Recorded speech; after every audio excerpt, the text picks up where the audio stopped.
Hi guys, welcome to my YouTube channel. I'm Vidhi Kapoor, your trainer for financial reporting. And in today's session, we would be covering IAS 40 investment property. This is going to be the chapter 10 from the study hub, and this is the part 2 of the video. So, just in case you did not watch the part 1, please make sure the link for the same would be attached in the description box below. Go check that out. And once you are done with the part 1, you can come back to this video and complete a new chapter. And since today was your result day, I hope everything went well for you and you all did pass your paper with flying colors. And those of you who could not make it this time, let's understand through the performance evaluation report where we went wrong, what were the areas that we struggled with, so that we can plan up for the upcoming attempt. So, all right, guys, without any further ado, let's get started with the chapter. And in case you have any doubts, any queries, please make sure to drop it down in the comment section below. I'll definitely reply to each one of you. Now coming down to your investment property, आपको याद होगा जब मैंने IAS 16 पढ़ाया था, I said all those non-current assets, all those tangible assets जो मैं अपने बिजनेस में यूज कर रही हूँ, एडमिनिस्ट्रेशन पर्पसेस के लिए यूज कर रही हूँ, या फिर ओनर ऑक्यूपाइड है, तो वो IAS 16 के अंदर आता था. IAS 40 का मतलब ये है कि अगर मैंने कोई प्रॉपर्टी एक्वायर करी है, अगर आपको याद होगा IAS 16 की फुल फॉर्म क्या थी, प्रॉपर्टी प्लांट एंड इक्विपमेंट. तो प्रॉपर्टी तो वहां भी आ रही थी, यहाँ भी आ रही थी. वहां पे जो प्रॉपर्टी आ रही है वो थी जो या तो मैं यूज कर रही हूँ या मैं अपने बिजनेस के लिए यूज कर रही हूँ. यहाँ पे जो प्रॉपर्टी आ रही है, यानी कि लेट्स से मैंने एक प्रॉपर्टी खरीदी, not for the purpose of कि मैं बिजनेस में यूज करूंगी या खुद वहां पे रहूंगी, but for the purpose of कि इधर मैं आई वांट कि मैं रेंटल इनकम यहाँ से कमाऊं. तो इन that case that will be considered in your investment property. ठीक है, तो इन्वेस्टमेंट प्रॉपर्टी का सिंपल फंडा ये है कि मेरे को उस पर्टिकुलर जगह से रेंटल इनकम जनरेट करे. तो वो हमारी IAS 40 के अंदर आएगी और उसका अकाउंटिंग ट्रीटमेंट डिफरेंटली होगा. ठीक है, तो which is why for every accounting standard recognition criteria is a prerequisite. अगर आपको रेक्विजिशन क्राइटेरिया नहीं पता है, नहीं समझ आ रहा, तो आप कितना भी अकाउंटिंग स्टैंडर्ड पढ़ लो, आप गलती तो करोगे. तो सबसे पहली चीज आपको रिकॉग्निशन क्राइटेरिया पता होना चाहिए कि कौन सा अकाउंटिंग स्टैंडर्ड कब यूज कर रहे हैं. मान लो हम लोगों ने गवर्नमेंट से ग्रांट रिसीव करी for construction of an asset, कौन सा अकाउंटिंग स्टैंडर्ड लगना चाहिए? IAS 20. ठीक है, लेकिन यही अगर मैंने कोई लोन लिया फॉर अ क्वालिफाइंग एसेट, कौन सा लगना चाहिए? 23. तो ये जो मैंने क्वेश्चन पूछा, आप लोगों को पता था कि कौन सा किस लिए यूज करा जाता है recognition criteria, that is why you were able to tell the accounting standard.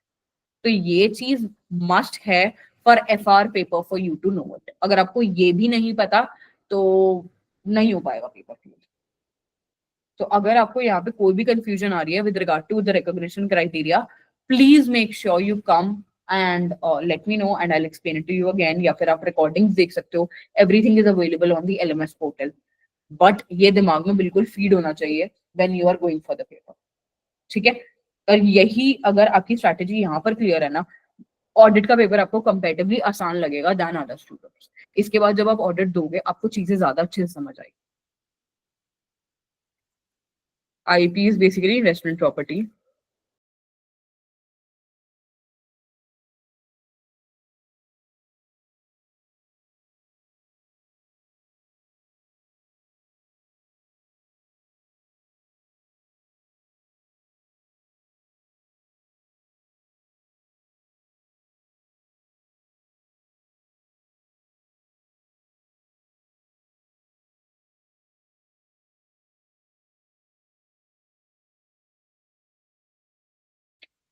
Alright, पहले इतना डिस्कस कर लेते हैं before I write further notes for you guys.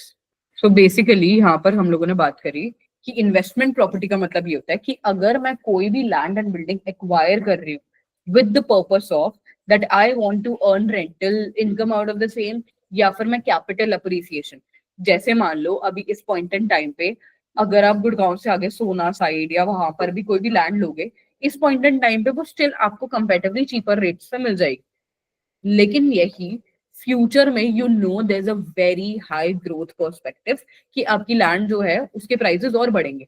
तो अगर मेरा पर्पस ये है कि कैपिटल अप्रिसिएशन यानी कि हाई प्राइसेस प्राइसेस बढ़ने वाले हैं वहां उस लैंड के, इसलिए मैं परचेज कर रही हूँ, तो या फिर my purpose is to earn rental income और both, in all these three scenarios हम लोग क्या करेंगे, उसको इन्वेस्टमेंट प्रॉपर्टी की तरह रिकॉग्नाइज करेंगे।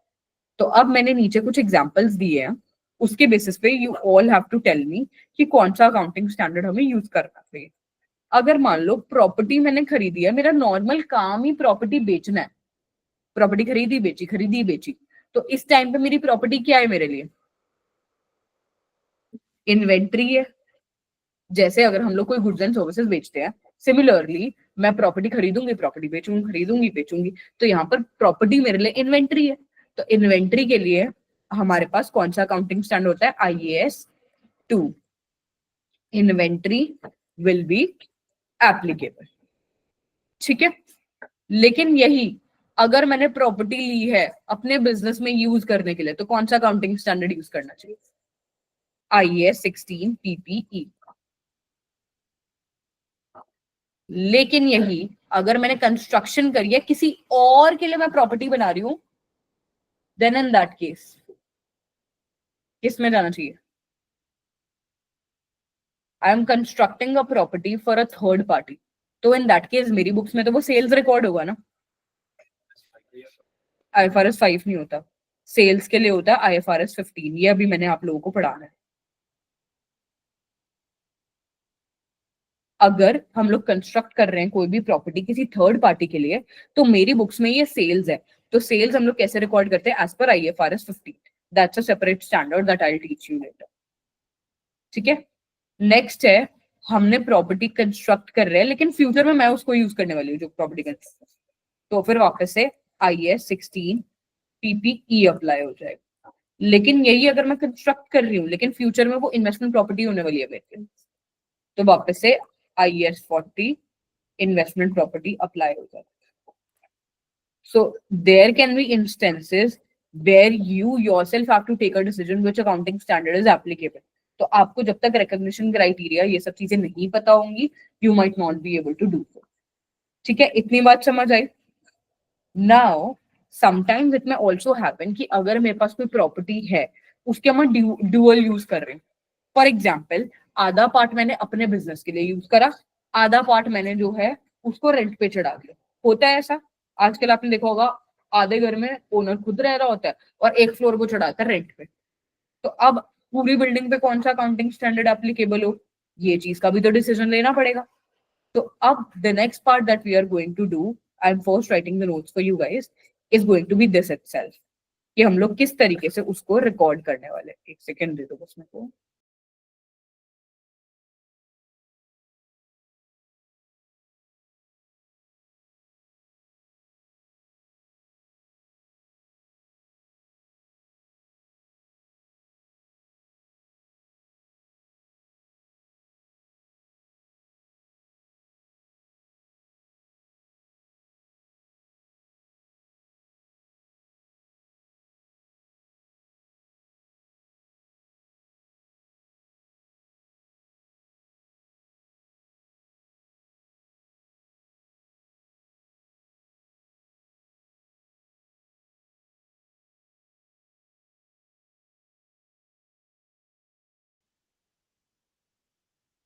ठीक है जी, सो अब कभी कभार ऐसा हो सकता है कि यार एक ही प्रॉपर्टी में मल्टीपल पर्पसेस के लिए यूज कर रही हूँ। आधी प्रॉपर्टी में I am staying bye my self and half of the property I have given it on rent. तो अगर आप सेपरेटली क्लासिफाई कर सकते हो कि कितना पोर्शन मेरा रेंटल उसके लिए, फॉर एग्जाम्पल इस बिल्डिंग में 4 फ्लोर्स हैं, ठीक है, 3 floors let's say I have occupied and एक फ्लोर मैंने रेंटल पे चढ़ा है। ठीक है, तो इजी है क्लासिफाई करना है यहाँ पर। अगर मैं बेचना चाहूँ तो एक फ्लोर में सेपरेटली भी बेच सकती हूँ। तो अगर आप सेपरेटली क्लासिफाई कर सकते हो, अगर आप सेपरेटली सेल कर सकते हो, देन इन दैट केस जितना पोर्शन आपका रेंटेड है उतने पे IAS 40, जितना पोर्शन आप खुद यूज कर रहे हो या बिजनेस के लिए यूज कर रहे हो उतने पे IAS 16 अप्लाई होगा। फॉर एग्जाम्पल 3 फ्लोर्स पे मैं खुद रही थी तो 3 फ्लोर्स पे IAS 16 अप्लाई करोगे और एक फ्लोर जो रेंटल इनकम जहां से जनरेट हो रही है वहां पे IAS 40 अप्लाई हो, ठीक है। लेकिन यही अगर दोनों पोर्शंस हम सेपरेटली क्लासिफाई नहीं कर सकते, लेट्स से ये इतना रूम जो है, इतनी मेरी प्रॉपर्टी है, इतने में let's say half of the side you guys are studying और हाफ ऑफ द साइड मैंने रेंट पे चढ़ा दिया, ठीक है। या फिर लेट्स से 20-80% कर लिया, जो भी है, जहां पर मेरे को पता है कि बिकेगा तो ये पूरा बिकेगा, ऐसे आधा आधा रूम कोई नहीं लेने वाला। तो इन that case if it can not be classified separately, तो देखना पड़ेगा कि सिग्निफिकेंट पोर्शन कौन सा है। क्या रेंट पे लेट्स से 20% मैंने रेंट पे दिया, 80% मैं खुद यूज कर रही हूँ, तो सिग्निफिकेंट पोर्शन कौन से स्टैंडर्ड का लगना चाहिए, जो हम यूज कर रहे हैं IAS 16। लेकिन यही अगर रेंटल पोर्शन ज्यादा होता और जो मैं यूज कर रही हूँ that would have been lesser, then in that case I would have used IAS 40, ठीक है। तो आपको कौन सा अकाउंटिंग स्टैंडर्ड किस टाइम पे यूज करना है, that is always dependent on the recognition criteria. तो क्वेश्चन में आपको ध्यान से पढ़ना पड़ेगा कि 40 लग रहा है या 16 लग रहा है, क्योंकि दोनों में अकाउंटिंग ट्रीटमेंट इज डिफरेंट, ठीक है। अब आप लोग जब घूमने जाते हो, आप लोगों ने देखा होगा, लेट्स से पहले तो पैसिफिक मॉल की बात करते हैं, ठीक है। मॉल्स में और any mall that you take, let's say Ambience ले लो चाहे, तो अब क्या होता है मॉल के अंदर व्हेन यू गो, तो आप लोगों को कुछ एक्स्ट्रा सर्विसेज भी मिलती है। लेट्स से मेरा पैसिफिक मॉल है, ठीक है। तो पैसिफिक मॉल से वाले जो है, जिसका जो ओनर है, let's say I am the owner, तो आई will be earning out of the same. किस चीज के मेरे पास पैसे आएंगे, एक तो जो शॉप रेंटल्स होंगी उसके आएंगे मेजर मेजर पैसा, करेक्ट। उसके अलावा आपने देखा होगा पार्किंग चार्जेस वो लेते हैं, लेट्स से वैली पार्किंग है या फिर नॉर्मल पार्किंग भी है, या फिर उसके अलावा सिक्योरिटी सर्विस, मतलब बहुत सारे अदर तरीके हो गए जिसके they might be charging you for the same. But major पैसा आप कहाँ से जनरेट कर रहे हो, रेवेन्यू आपका कहाँ से आ रहा है, शॉप को रेंट करने से। तो अगर आप एक्स्ट्रा सर्विसेज दे रहे हो बट दो सर्विसेज आर वेरी नेग्लिजिबल, जैसे पार्किंग है, तो पार्किंग से मेरे पास कितना ही पैसा आ जाएगा भाई, शॉप रेंटल के कंपैरिजन में तो बहुत थोड़ा सा अमाउंट होगा, correct. So if your ancillary services, ancillary मतलब कि जो एक्स्ट्रा सर्विस आप दे रहे हो, those are very insignificant, then in that case हम लोग क्या बोलेंगे, रेंटल इनकम मेजर कंपोनेंट है मेरा, तो IAS 40 is going to apply. लेकिन यही अगर मेरी एंसिलरी सर्विसेज ज्यादा मुझे कमा के देती है then my rental income, then in that case IAS 16 will apply. अब एग्जांपल देती हूँ, जैसे आप लोग एयरबीएनबी या होटल्स आजकल बुक करते हो, so you do not just पे for the room rent, you also पे फॉर मल्टीपल सर्विसेज जो आपको वहां पे, गेमिंग जोन हो सकते हैं, स्विमिंग पूल एक्सेस मिल सकता है आपको, जिम एक्सेस मिल सकता है, लॉन्ड्री सर्विसेज मिल सकती है, क्लीनिंग सर्विसेज मिल सकती है। उसके अलावा they have different cuisines which you can go and try, या फिर आप और एक्टिविटीज में इंडल्ज हो सकते हो, स्टेकेशंस के इतने सारे ऑप्शंस है। तो या फिर आप लोगों को वो जैसे hot air balloon services, Gurgaon side अगर बीएनबी बुक करोगे तो आपको हॉट एयर बलून सर्विसेज भी प्रोवाइड करेंगे। तो all these extra services which you are getting, आप उनके लिए मेजर पे करते हो rather than the room rent that you are paying for। मान लो अगर आप बीएनबी में गए, वहां पर आपको हॉट एयर बलून भी मिल रहा है, स्विमिंग पूल भी मिल रहा है, जिम भी मिल रहा है, बारबेक्यू का ऑप्शन भी मिल रहा है, आपको पूरा प्लेग्राउंड मतलब वो प्लेग्राउंड टाइप्स भी मिल रहा है, एरिया बाहर का गार्डन मिल रहा है, I mean, और लेट्स से और कोई स्पोर्ट्स एक्टिविटीज भी मिल रही है, फुटबॉल मिल रहा है, पूल मिल रहा है, then in that case what will happen, आपने ये सारी एक्स्ट्रा सर्विसेज के लिए लेने को तो आप 1000 रुपए में भी बुक कर लो यार, लेकिन आप लोगों ने एक्स्ट्रा सर्विसेज के लिए यहाँ पर पे करा है, तो इन दैट केस क्या होगा, अब आपकी एंसिलरी सर्विसेज यहाँ पर ज्यादा सिग्निफिकेंट है, रूम रेंट यहाँ पर बहुत थोड़ा सा अमाउंट है that you are charge, major charges आप जो है जो एक्स्ट्रा सर्विसेज दे रहे हो उसके। Then in this case Airbnbs या होटल्स जो है किस चीज के लिए मतलब किस में रिकॉर्ड करेंगे, IAS 16 के अंदर। वाई IAS 16, क्योंकि यहाँ पर मैं बिजनेस के यूज के लिए I am giving the room on rent, ठीक है, और मेजर पैसा मेरा जो है बाकी सर्विसेज की वजह से आ रहा है, तो IAS 16 होगा। लेकिन यही अगर मेरा मेजर रेंटल इनकम आ रही है और बाकी सर्विसेज बहुत ज्यादा इनसिग्निफिकेंट है, then in that case IAS 40 is going to apply, ठीक है। अब चलो आगे नेक्स्ट बात करते हैं मेजरमेंट मॉडल की स्टैंडर्ड के अंदर। जैसे IAS 16 में कौन से दो मॉडल्स पढ़े थे हम लोगों ने, कॉस्ट एंड रीवैल्यूएशन। अब यहाँ पर कॉस्ट एंड फेयर वैल्यू पढ़ेंगे।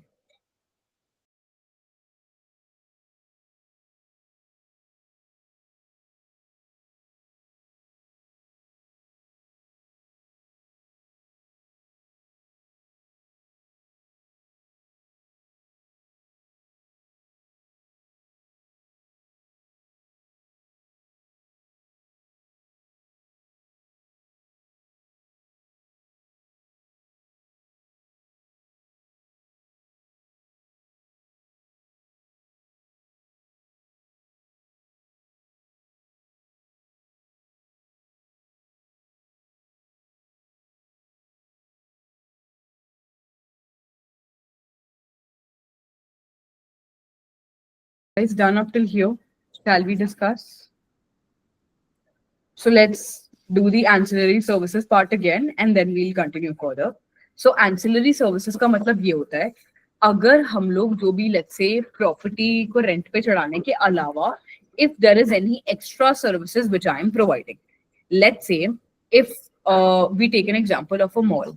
तो मॉल में क्या होता है बहुत सारी शॉप्स हैं जो सारी ही शॉप्स रेंट पे होती हैं राइट तो एज अ ओनर मेरे पास क्या आएगी रेंटल इनकम आएगी पहली चीज दूसरी चीज अब रेंटल इनकम के साथ साथ लेट्स से और भी सर्विसेज जैसे पार्किंग सर्विसेज वगैरह मॉल में होती है तो पार्किंग के भी तो पैसे लगते हैं तो मेरे पास पार्किंग के पैसे भी आएंगे करेक्ट तो अब एक्स्ट्रा सर्विस जो मैंने पार्किंग सर्विसेज दी उधर से जो भी पैसे आएंगे वो बहुत इनसिग्निफिकेंट होंगे compare to the rental that I will be getting from the shops जो भी मॉल में है राइट तो पैसे मॉल में मान लो कितनी सारी शॉप्स है और एक शॉप का like above 2-3 lakhs rent है even if that is the tiniest of shop or stall that you have put तो अब आपके पास रेंटल इनकम इतनी मैसिव आती है कि आप उसको कंपेयर ही नहीं कर सकते from the parking services that you are providing उससे कितने पैसे आ रहे हैं तो अगर एंसिलरी सर्विसेज यानी कि जो एक्स्ट्रा सर्विसेज दे रहे हो उससे आपके बहुत मिनिमलिस्टिक बहुत इनसिग्निफिकेंट पैसे आ रहे हैं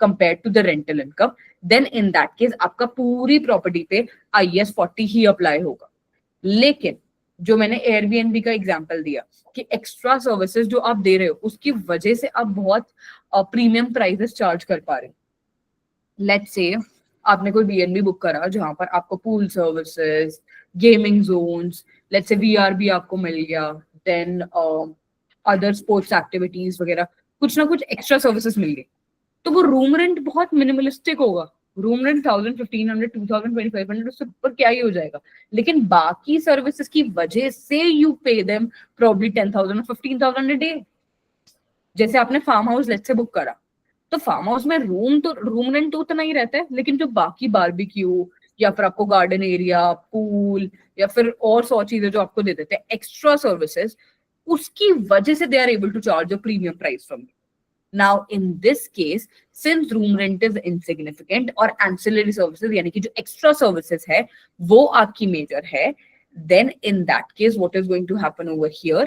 आपका IAS 16 अप्लाई होगा IAS 16 क्यों अप्लाई कर रहे हैं बिकॉज रेंटल इनकम बहुत कम जनरेट कर पा रहे हैं हम लोग मेजर जो चार्जेस है वो बाकी सर्विसेज के आपके ठीक है तो अगर एंसिलरी सर्विसेज इनसिग्निफिकेंट होंगी और रेंटल इनकम ज्यादा होगी तो IAS 40 लेकिन अगर वाइस वर्सा है यानी कि एक्स्ट्रा सर्विसेज बहुत सिग्निफिकेंट है and rental income is very minimalistic then in that case IAS 16 will apply in this case इतनी बात समझ आई now is it clear to you guys Yes, ma'am. Yes.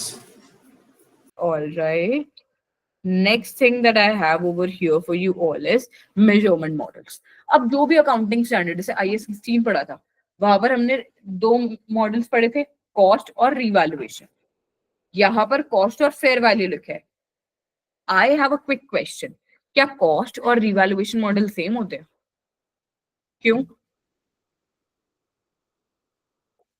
Revaluation model में भी तो fair value पे लेकर आते थे फेयर वैल्यू मॉडल पे भी मैं बोल रही हूँ फेयर वैल्यू पे लेकर आओ तो क्या डिफरेंस मार्केट वैल्यू और फेयर वैल्यू सेम होती है अब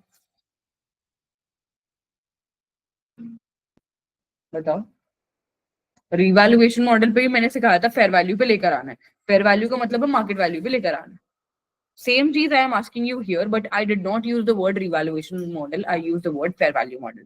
So is there any difference between the two? Cost model तो मैंने खुद ही लिख दिया same IAS 16 की तरह.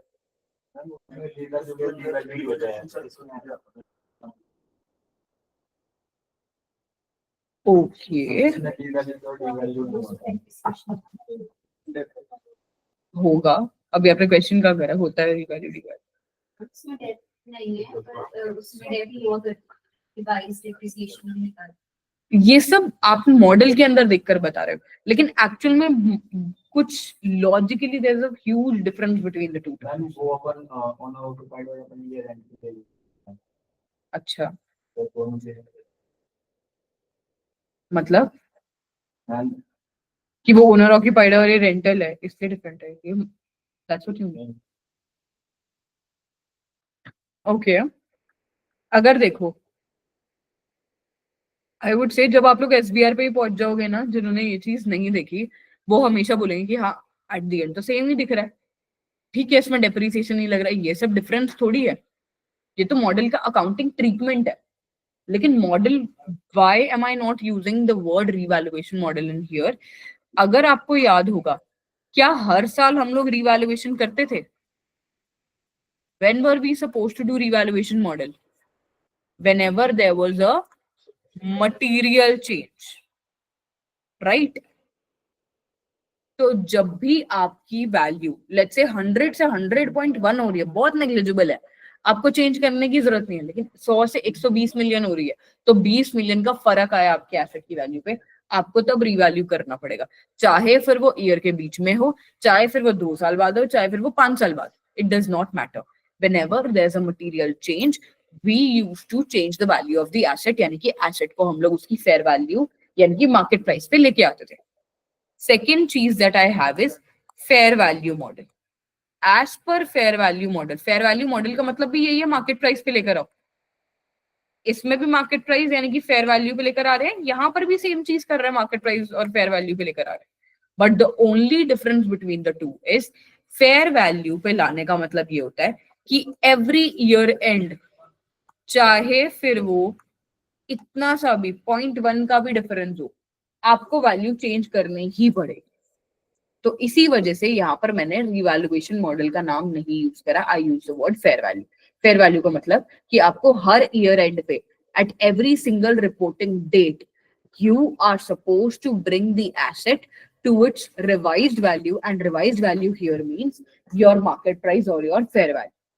लेकिन अगर मैं रिवैल्यूएशन मॉडल यूज कर रही हूँ तो जब तक मटेरियल चेंज नहीं हो रहा तब तक I am not going to change the value of my asset. इतनी चीज समझ आई? श्योर? यहाँ तक कोई भी इश्यूज है आप लोगों को? हाँ जी।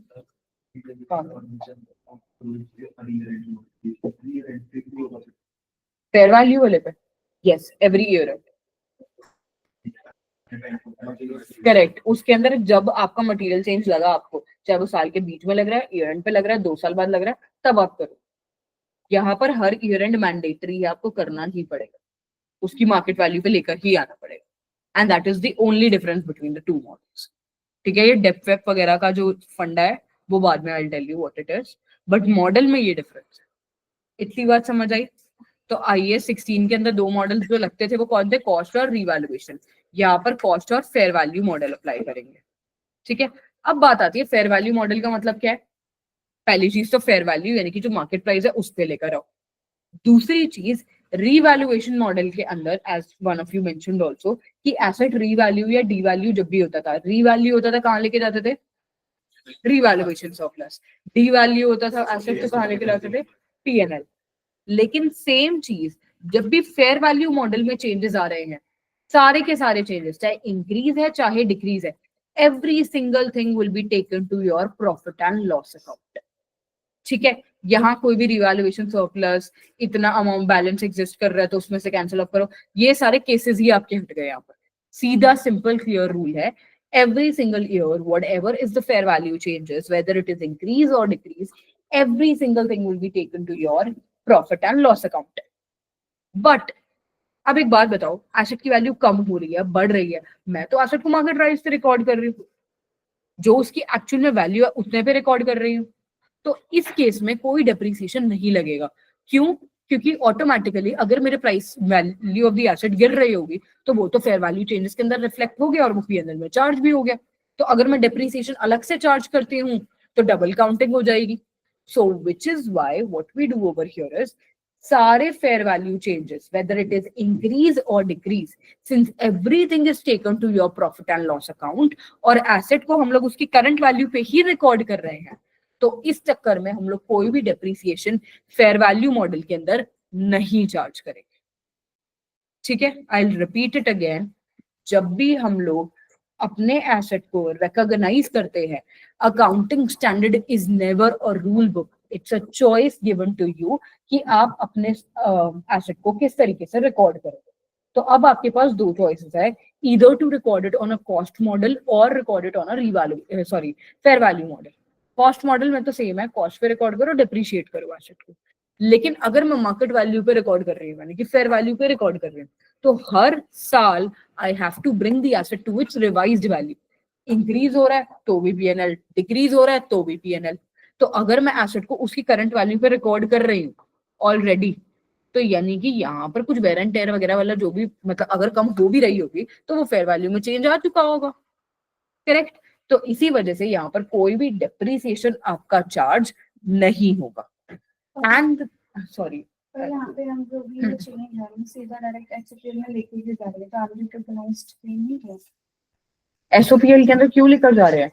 अनरियलाइज्ड गेन तो है ये देखा जाए तो, but at the same time when it comes to a fair value model, तो हम लोगों ने पहले से ही अकाउंटिंग स्टैंडर्ड आपको इतना लेवरेज दे देता है कि आप अपने जितने भी एसेट्स है, जितनी भी प्रॉपर्टी, लाइक बिकॉज हम इन्वेस्टमेंट प्रॉपर्टी की बात कर रहे हैं, तो इन्वेस्टमेंट प्रॉपर्टी, आपके प्रॉपर्टी के प्राइसेस सबसे ज्यादा प्रोन होते हैं to the changes in the market, ठीक है। तो उस पॉइंट इन टाइम पे अगर मैं बोल रही हूँ लेट्स से ये बिल्डिंग लास्ट ईयर तक 10 लाख की थी, इस ईयर 20 लाख की हो गई, तो अगर मैं बेचने में जाऊंगी ना, मेरे 20 लाख की ही बिकने वाली है, तो वो गेन मेरा उसी टाइम रियलाइज हो सकता है। लेकिन जब हम लोग IAS 16 में एसेट की बात कर रहे थे, रीवैल्यूएशन मॉडल की बात कर रहे थे, तो उस पॉइंट इन टाइम पे it was just a book adjustment that we were doing. पर हम usually accrual basis accounting follow करते हैं, तो जब रिकॉग्नाइज होगा लेकिन तो तभी उसको रिकॉर्ड करेंगे। ट्रू दैट, तभी हम लोग उसको रिकॉर्ड करते हैं कि जब हम लोगों को कोई भी प्रॉफिट्स एंड लॉसेस एक्चुअल में हो रहे होते हैं, क्योंकि कैश फ्लोज पे तभी इम्पैक्ट आएगा।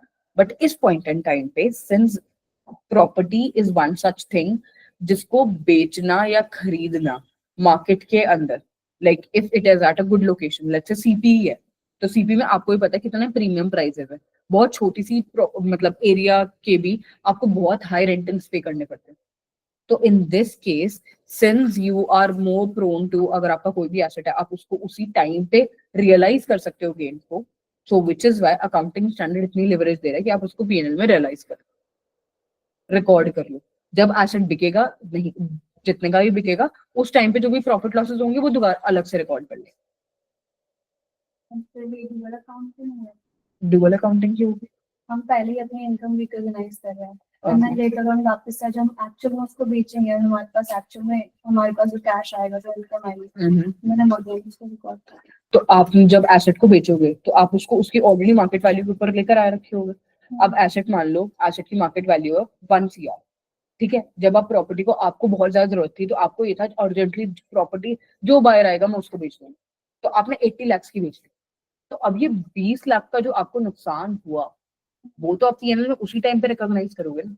और जो फेयर वैल्यू चेंजेस हो रहे हैं, तो फेयर वैल्यू चेंजेस भी जो होते हैं, तो इंक्रीज डिक्रीज हम लोग पीएनएल में ही डाल रहे हैं, ठीक है। जब एक्चुअल में लॉस होगा तब भी आपके जो प्रॉपर्टी की पर्टिकुलर वैल्यू है, जो आपको नुकसान हुआ, आपने सिर्फ वही तो डाला। तो how is it a dual accounting?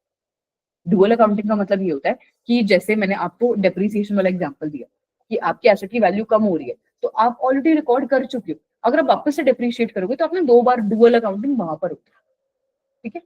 तो यहाँ पर जब हम लोग एक्चुअल वैल्यू पर लेकर आ रहे हैं एसेट, अपनी प्रॉपर्टी को, then in that case it's not a dual accounting, क्योंकि प्रॉपर्टी सिर्फ एक ऐसा पर्टिकुलर एसेट है जिसके सबसे ज्यादा हाई प्रोबेबिलिटी होती है कोई भी खरीदने को भी रेडी हो जाएगा, अनटिल अनलेस कोई बहुत बेकार जगह है, that's a separate case all together, तो हम ऐसे बट प्रोन भी है। जैसे फॉर एग्जांपल हम अभी रिकॉग्नाइज कर रहे हैं तो एसओपीएल तो जो भी आई थी, एंड देन हम पे एक्चुअल में बिक जाएगा तो कैश बैंक है किस वर्ष कैश बैंक टू आईपी, और अगर वो प्रॉफिट लॉस हो रहा है तो भी आईपी, तो भी एसओपीएल में डालते हैं, क्योंकि जितने का आपने बुक्स में रिकॉर्ड करा है वो से जितने में आप सेल कर रहे हो, तो वो प्रॉफिट लॉस हम लोग डालते हैं ना, ठीक है। And every year end you would be suppose to bring your asset to its market value. अब वन लास्ट थिंग, अब आपने जो चीज अपने IAS 16 में भी पढ़ी थी, अगर एक प्रॉपर्टी पे अगर आप कॉस्ट मॉडल लगा रहे हो तो सारी प्रॉपर्टीज पे वही लगाना पड़ेगा। तो सेम चीज इन्वेस्टमेंट प्रॉपर्टी के साथ भी चलती है। एक इन्वेस्टमेंट प्रॉपर्टी पे अगर मैं कॉस्ट मॉडल लगा रही हूँ, जितनी भी इन्वेस्टमेंट प्रॉपर्टी होगी सब पे फिर आपका वही सेम मॉडल अप्लाई होगा, then I cannot change the model, ठीक है। Change in model is allowed to you if your presentation becomes more understandable, reliable and fair presentation है, तो आप मॉडल चेंज कर सकते हो। अदरवाइज जो आप मॉडल फॉलो कर रहे हो एक एसेट पे, वो सारे एसेट पे सेम अप्लाई होगा। आप ऐसा नहीं कर सकते हो कि एक प्रॉपर्टी के प्राइसेस बढ़ रहे हैं तो फेयर वैल्यू मॉडल लगाओ, एक प्रॉपर्टी के प्राइसेस कम हो रहे हैं तो कॉस्ट मॉडल लगाओ। ये चेरी पिकिंग, ये मैनिपुलेशन अकाउंटिंग स्टैंडर्ड आपको अलाउ नहीं करता। इतनी बात समझ आई? ओके जी, let's do a question for the same and then I will give you guys a break because I know आप लोग मचलना चालू हो गए हो। अब फर्स्ट जैन को I have purchased property on rent, कितने की थी? 100,000 की थी, लाइफ थी 10 इयर्स और कॉस्ट मॉडल यूज हो रहे हैं। तो कॉस्ट मॉडल में क्या हम लोग एसेट को डेप्रिशिएट करते हैं? तो in this case what are we going to do over here? 1 lakh का एसेट है, सिंपल डेप्रिसिएशन कितनी निकल जाएगी? 1 लाख डिवाइडेड बाय 10। अगर कोई मॉडल नहीं गिवन, स्ट्रेट लाइन मेथड, और अगर हमारे पास कोई भी स्क्रैप वैल्यू नहीं गिवन तो इट इज 0। तो हमारे पास 10,000 पर एनम की आ गई डेप्रीसिएशन। ठीक है, तो पीएनएल के अंदर क्या चीज चला जाएगा आपकी? डेप्रीसिएशन ऑफ 10,000, और एसओएफपी के अंदर आपका क्या चला जाएगा? Investment property of 90,000। आप यहाँ पे पीपीई या प्रॉपर्टी लिखकर नहीं छोड़ोगे। If it is a PPE, PPE में डालो। दैट मीन्स आईएस 16 के अकॉर्डिंग है तो पीपीई में रिकॉर्ड करो। अगर आईएस 40 है तो इन्वेस्टमेंट प्रॉपर्टी के अंदर ही रिकॉर्ड करोगे आप सिर्फ। ठीक है, इतनी बात समझ आई? तो अभी तक आप जितने भी अकाउंटिंग स्टैंडर्ड आप लोगों ने पढ़े हैं या पढ़ रहे हो, सबसे पहले हम लोग किन की बात कर रहे हैं? सिर्फ tangible non current asset. Tangible का मतलब वो सारी चीजें जिनकी फिजिकल एग्जिस्टेंस है।